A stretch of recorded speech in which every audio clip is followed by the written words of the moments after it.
If you want to improve your English faster, make sure to listen, pause, and repeat along with us.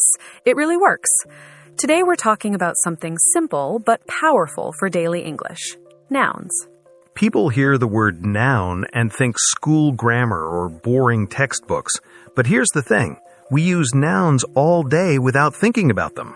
At the supermarket, when you talk to a friend, when you work, when you travel, when you order food. Right. English would collapse without nouns. They help us talk about people, places, things, ideas, emotions, and even problems in our lives. So let's make it easy today. A noun is a word that names something.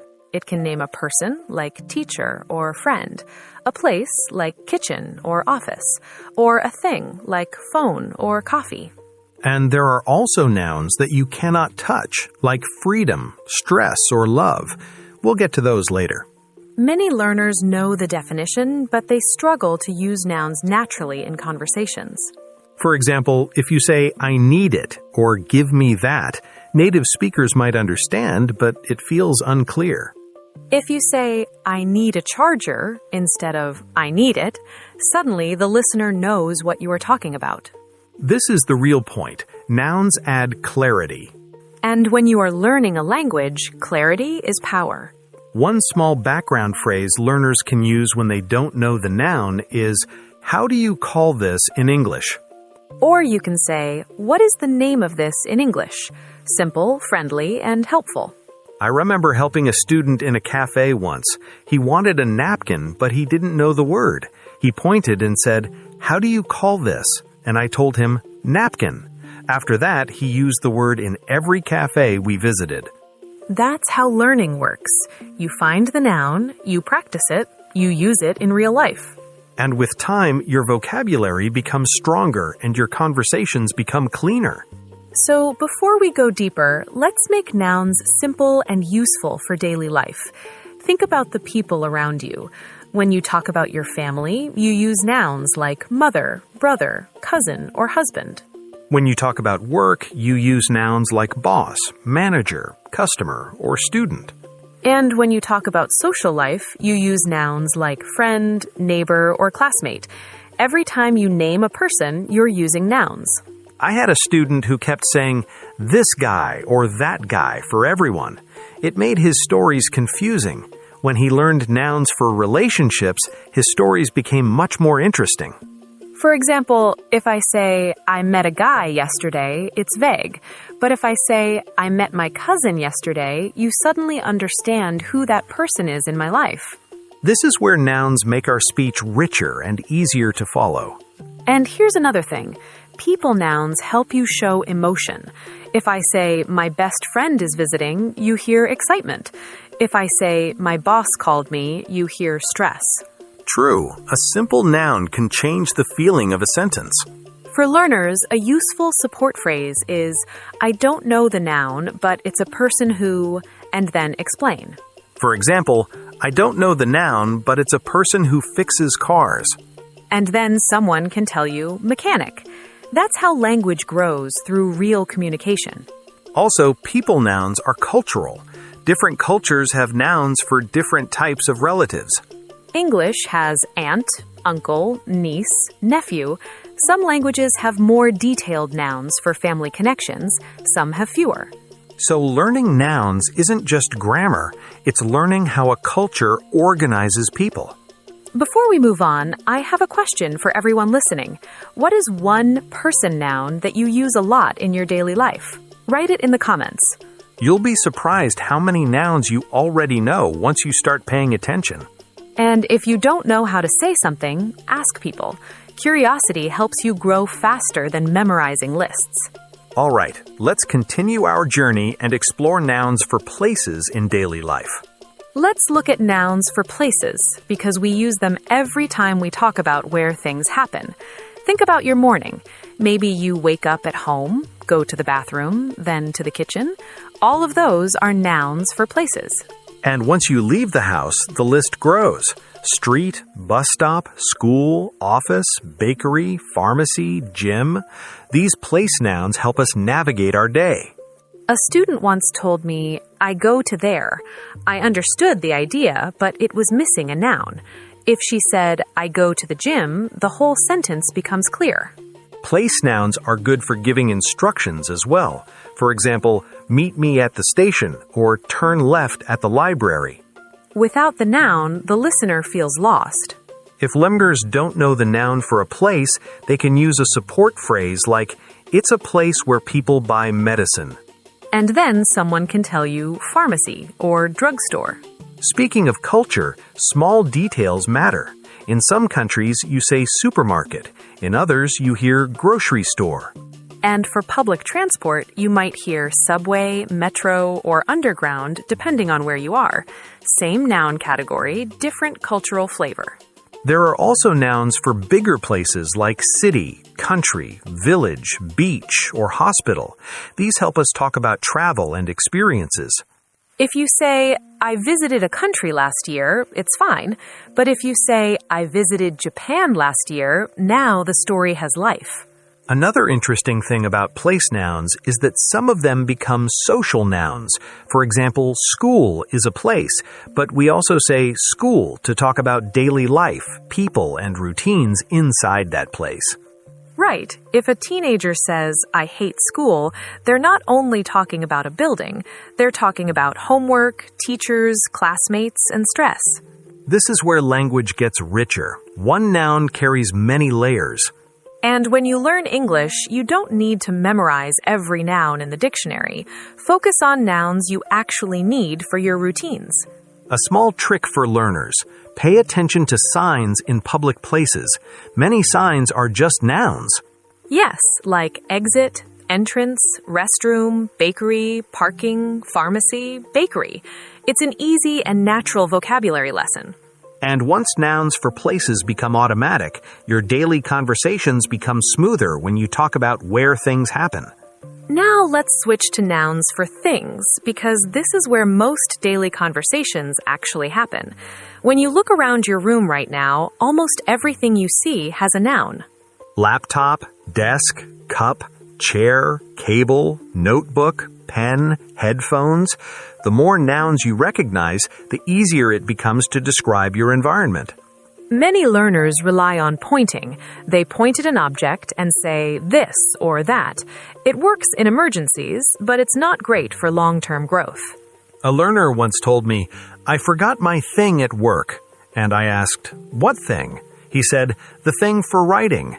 After a moment, I understood he meant pen. When he learned the noun, he smiled and said, now I don't need to panic in class anymore. Thing nouns are important for routines. For example, morning routines include toothbrush, toothpaste, towel, soap. Cooking routines include pan, cutting board, knife, stove, microwave, plate, spoon. Technology nouns are part of modern life as well. Phone, charger, keyboard, Wi-Fi, screen, mouse. One small support phrase learners can use is, it's a thing for, and then describe the function. For example, it's a thing for cutting vegetables. Then someone can tell you knife. English students often ask if they need to memorize hundreds of nouns. The answer is no. You just need the nouns that match your daily life. And notice that learning nouns doesn't mean filling your brain with random vocabulary. Nouns give you access to real communication. For example, imagine you're in a shop. If you know the nouns for objects, you can ask questions easily. Do you have batteries? Do you sell notebooks? Where can I find headphones? With nouns, you can get what you need. Without nouns, you depend on luck or body language. Another helpful practice is labeling. Some learners put small labels in their home, like fridge, mirror, closet, window. It trains the brain to connect objects with nouns. And the more you hear and use nouns in natural settings, the faster they stick. So nouns for things are not just grammar. They're tools that help you survive daily life in English. Now, let's explore a type of nouns many learners forget but actually use all the time. Nouns for ideas and feelings. These are not physical objects. You cannot touch them or hold them, but they are everywhere in conversations. Think about words like happiness, stress, motivation, fear, hope, confidence, curiosity. These are nouns that describe what is happening inside us. Many students at the beginner level talk only with adjectives.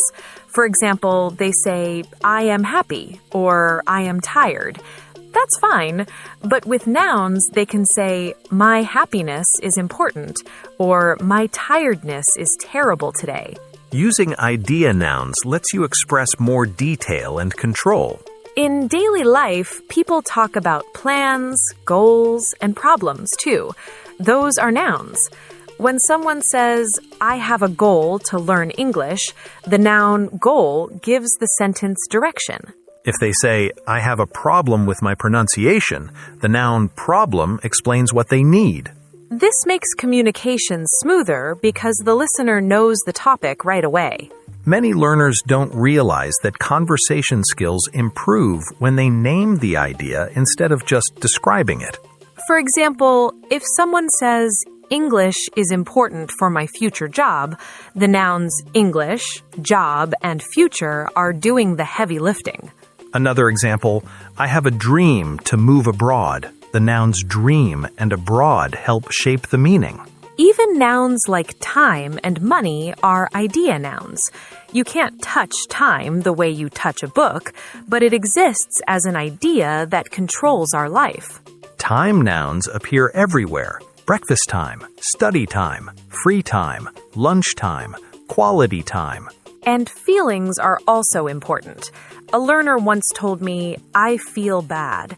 I asked why. He said, because stress. I asked, what stress? He said, exam stress. And suddenly, everything made sense. That's the magic of using nouns. It lets the listener understand the real story instead of guessing. If you don't know the noun for an idea or feeling, you can use a support phrase like, it's the feeling when, and then describe it. For example, it's the feeling when you are scared to talk to many people. Someone might answer, stage fright. Or, it's the idea when people help each other, and someone might say teamwork or cooperation. These nouns are useful for describing social life, work life, friendships, education, and dreams. And learners don't need advanced grammar to use them. Even a simple sentence like, my motivation is low today, or my fear is public speaking, gives clear information. And once you get comfortable with idea nouns, conversations become richer because you are not only talking about objects and places, but also about your inner world. Now let's look at how nouns behave in real conversations, especially when we talk about quantity. English learners often need to choose between countable nouns and uncountable nouns. Countable nouns are the ones you can count. 1 book, 2 books, 3 books, easy. Uncountable nouns are nouns you cannot count, like water, rice, milk, information, money, or furniture. You don't say one furniture, you say a piece of furniture. Many learners try to make uncountable nouns plural. For example, they say informations or advices. But in English, we keep them uncountable. Instead, we create measure phrases like a piece of advice or some information. Notice how everyday life is full of quantity situations. Think about the kitchen. You don't buy 2 rices, you buy rice. If you want to count it, you say 2 bags of rice. The same with liquids. You don't say 3 waters, you say 3 bottles of water or 3 glasses of water. Beginners sometimes panic about this, but it's not as complicated as it sounds. It just depends on whether you can count the noun without help. Countable nouns also use a and an. For example, I bought a camera. I need an umbrella. And uncountable nouns use some. For example, I need some salt. Can you give me some information? A simple background support phrase learners can use when they're unsure is, can I say this with a number? If yes, it's likely countable. If no, it might be uncountable. Another trick is to listen to native speakers in supermarkets or cafes. You'll hear how nouns behave with containers. Like a cup of coffee, a bottle of juice, a slice of cake, a piece of bread. Containers are great because they let us count the uncountable. Culture also plays a role. For example, money is uncountable in English, but the units, like dollars or euros, are countable. Students often say, I need money, but if they want to be specific, they say, I need $10. Even abstract nouns can follow this pattern. You cannot touch love, but you can count experiences of love or types of love when you change the meaning slightly. So learners don't need to memorize big lists. They just need to notice how nouns interact with number, container, and measurement phrases in daily life. Now, let's talk about something that makes English more expressive: abstract nouns. Many learners hear the word abstract and immediately think it's advanced. But actually, abstract nouns appear in daily life all the time. Abstract nouns are nouns that describe ideas or concepts instead of physical objects. For example, love, stress, freedom, culture, honesty, success, failure. You cannot touch freedom, you cannot see honesty on a table, but you can talk about them, argue about them, and feel them. In real conversations, people use abstract nouns to describe society and personal life. For example, my success depends on my training, or his honesty surprised me, or the culture here is very different. Abstract nouns also show up in news, podcasts, workplace conversations, and social media. If someone says the economy is changing or education is important, the nouns economy and education are abstract. A common problem learners have is avoiding abstract nouns and replacing them with long explanations. For example, instead of saying, I need peace, some students say, I need when things are not noisy and not stressful. It works, but it's long. With the noun peace, the meaning arrives faster. Abstract nouns help us organize complex ideas into simple packages. But learners don't need to learn them all at once. Start with ones that match life: happiness, confidence, stress, culture, freedom. Another important point is that abstract nouns are often uncountable. You don't say two freedoms unless you're talking in a special political context. But you can combine abstract nouns with adjectives. For example, pure happiness, cultural freedom, financial stress, social pressure. This gives you more control when you speak. There's also a social element. People use abstract nouns to express opinions. For example, education should be free, or happiness is more important than money. These sentences are simple, but they carry ideas. If you ever need help explaining an abstract noun, a support phrase could be, it's the idea when, and then describe it. For example, it's the idea when people trust each other. Someone might answer, trust. Or, it's the idea when you want to achieve something. Someone might answer, ambition. Once you start using abstract nouns naturally, you'll sound more confident and your English will feel more complete. Another important role of nouns in daily conversations is how they help us set topics. English conversations often move through topics quickly, and nouns are the markers that guide the path. For example, if someone says, my weekend was stressful, the noun weekend signals the topic, and stressful gives the opinion about it. Then someone might respond with questions built around new nouns like, what activities did you do? Or, was it work or family? Without nouns, the listener would have to guess what the speaker is talking about. Topic nouns work in social settings too.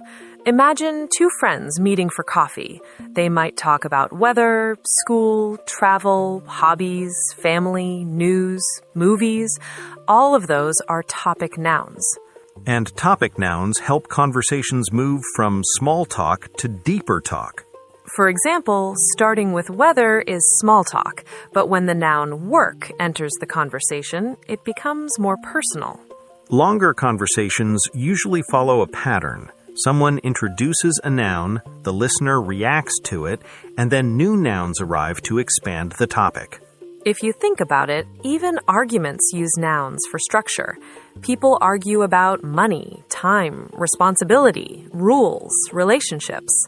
That's why learning nouns is not just vocabulary training. It's learning how English conversations are organized. For learners who feel nervous about speaking, nouns are a great entry point.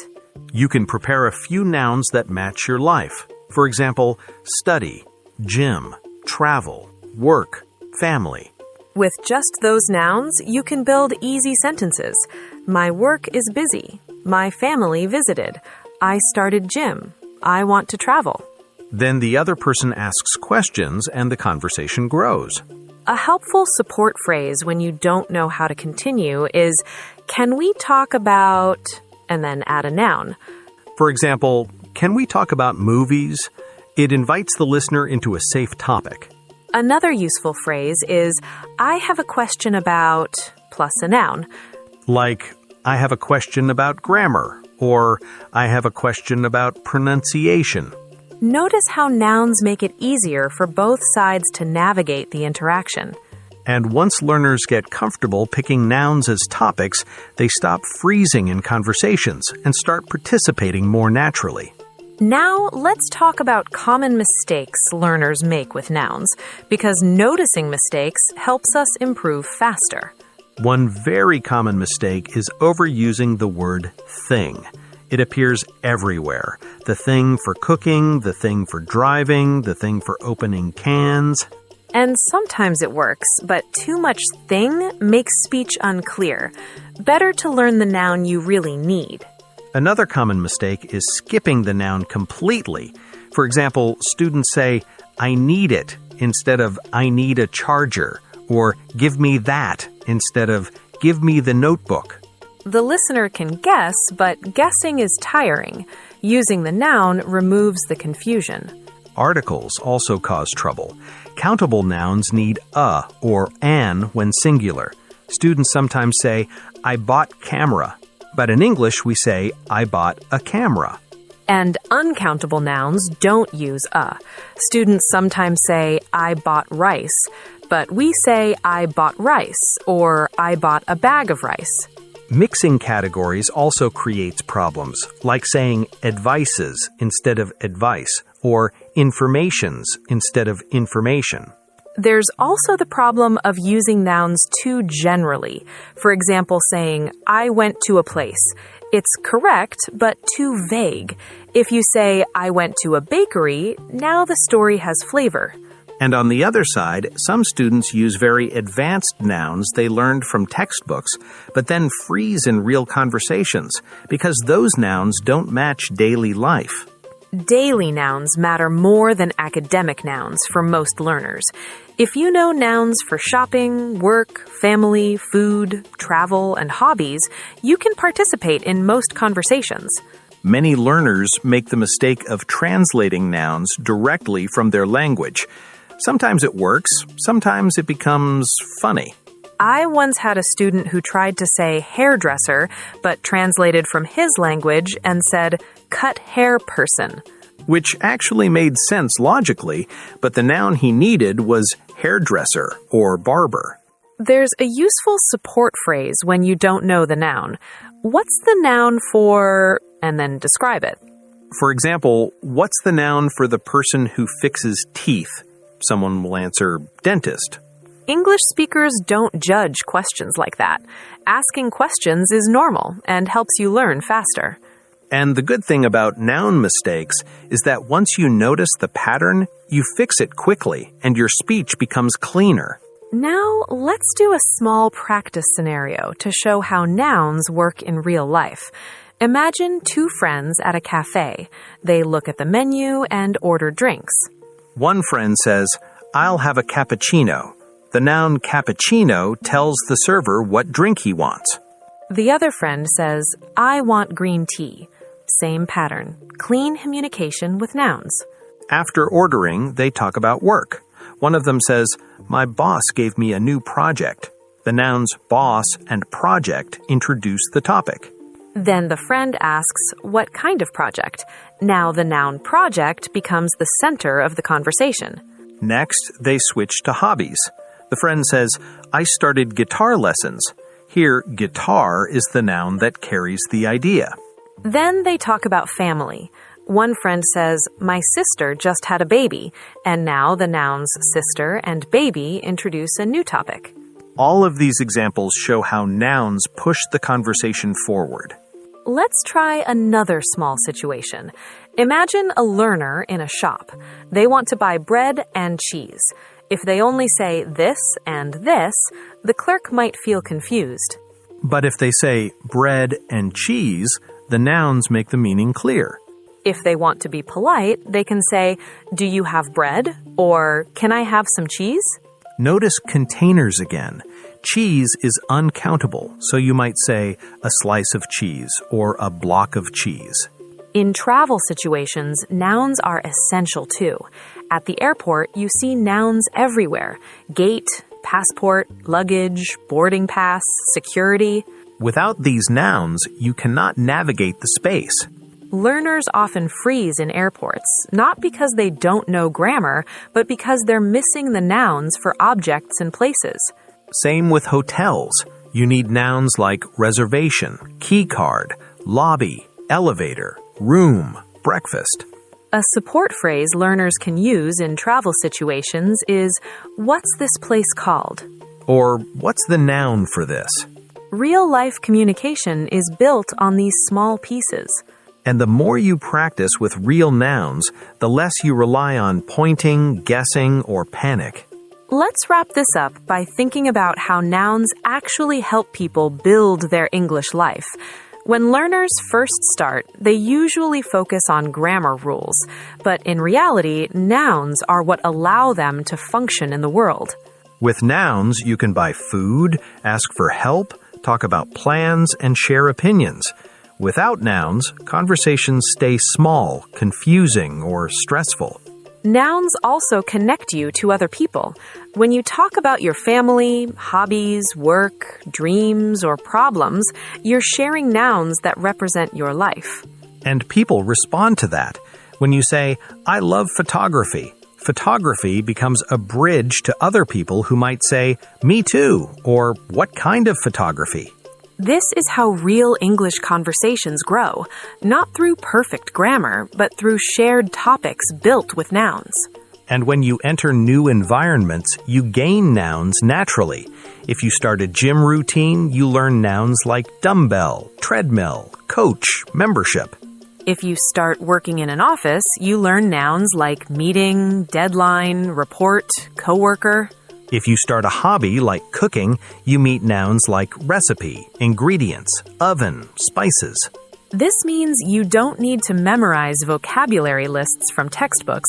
You just need to follow your life. There's also a confidence factor. Many learners feel nervous speaking because they think they need advanced grammar before talking, but nouns give you shortcuts. For example, if someone asks how your day was, you don't need long sentences. You can reply with nouns like work, traffic, stress, or family, cooking, fun. These simple noun drops give enough information for the other person to build the conversation. And with time, you begin adding verbs, adjectives, and more complex grammar around the nouns. But nouns carry the meaning from the beginning. And if you don't know the noun, ask. Asking is how adults learn languages. Support phrases we use today, like, what's the noun for, or it's a thing for, or it's the idea when, make learning smoother and less embarrassing. The important part is using the language instead of waiting for the perfect moment. Pay attention to the nouns around you. Connect them to real situations, and your English will become clearer, stronger, and more personal. And remember, the goal is not to sound native tomorrow. The goal is to communicate your life in English with confidence. If you learned something new today, support the channel with a like and subscribe. And write a comment with one feeling noun and one place noun you use a lot. Real practice in real context makes your English stronger. See you in next episode.